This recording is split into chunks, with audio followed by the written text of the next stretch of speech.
Winnie the Pooh by A. Milne. Chapter 3, in which Pooh and Piglet go hunting and nearly catch a Woozle. Piglet lived in a very grand house in the middle of a beech tree, and the beech tree was in the middle of the forest, and the piglet lived in the middle of the house. Next to his house was a piece of broken board which had Trespassers W on it. When Christopher Robin asked the piglet what it meant, he said it was his grandfather's name, and had been in the family for a long time.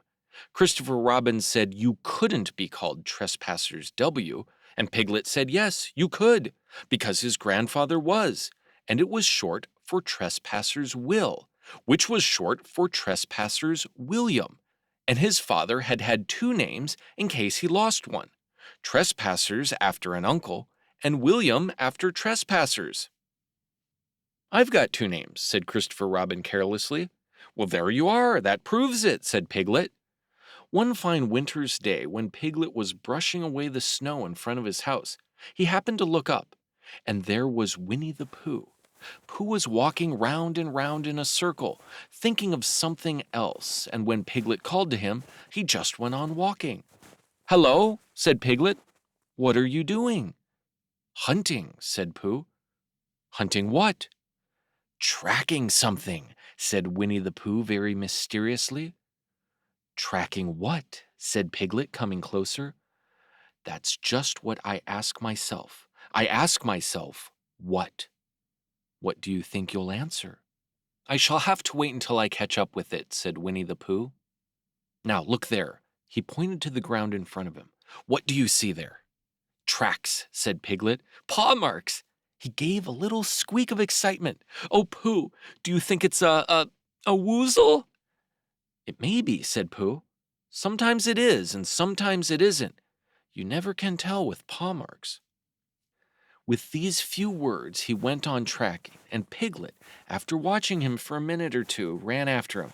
Winnie the Pooh had come to a sudden stop and was bending over the tracks in a puzzled sort of way. "What's the matter?" asked Piglet.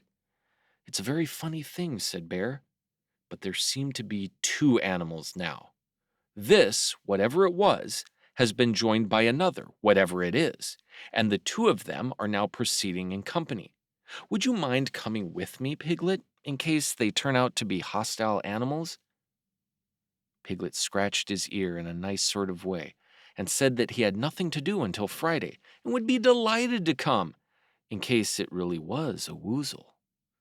"You mean in case it really is two woozles," said Winnie the Pooh. And Piglet said that anyhow he had nothing to do until Friday. So off they went together. There was a small spinney of larch trees just here, and it seemed as if the two woozles, if that is what they were, had been going round this spinney. So round this spinney went Pooh and Piglet after them.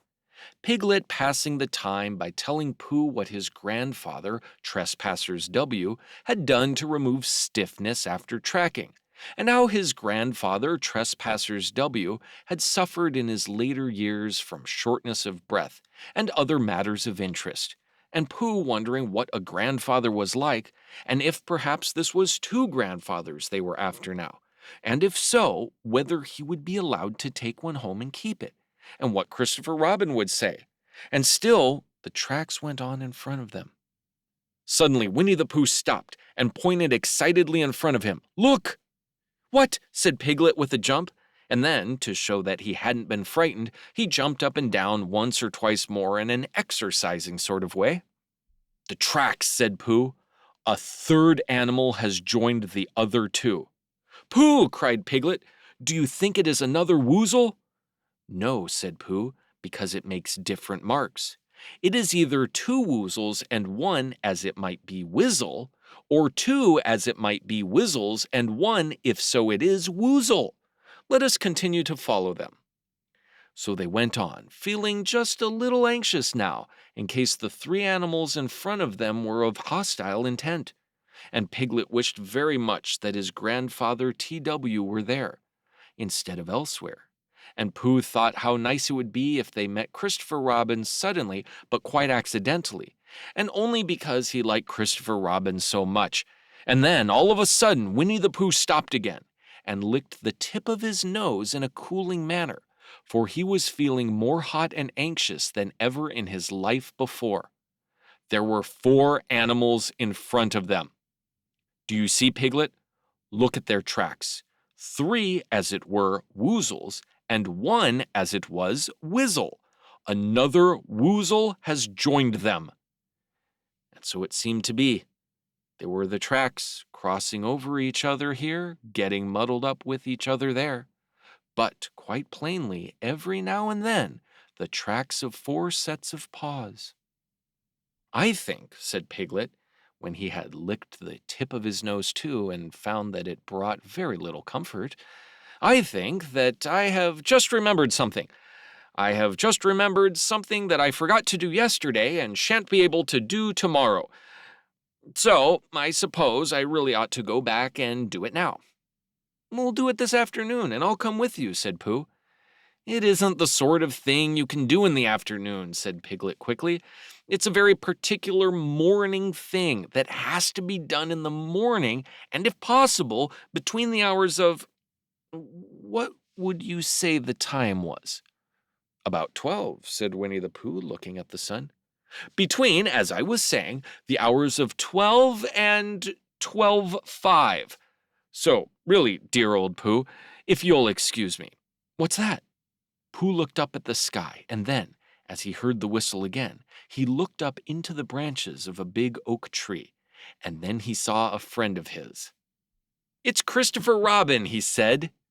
Ah, then you'll be all right, said Piglet. You'll be quite safe with him. Goodbye. And he trotted off home as quickly as he could, very glad to be out of all danger again. Christopher Robin came slowly down his tree. Silly old bear, he said. What were you doing? First, you went round the spinney twice by yourself, and then Piglet ran after you, and you went round again together, and then you were just going round a 4th time. Wait a minute, said Winnie the Pooh, holding up his paw. He sat down and thought, in the most thoughtful way he could think. Then he fitted his paw into one of the tracks, and then he scratched his nose twice and stood up. Yes, said Winnie the Pooh. I see now, said Winnie the Pooh. I have been foolish and deluded, he said. I am a bear of no brain at all. You're the best bear in all the world, said Christopher Robin soothingly. Am I? Said Pooh hopefully, and then he brightened up suddenly. Anyhow, he said, it's nearly luncheon time, so he went home for it. End of chapter 3. Storytime with Jerry.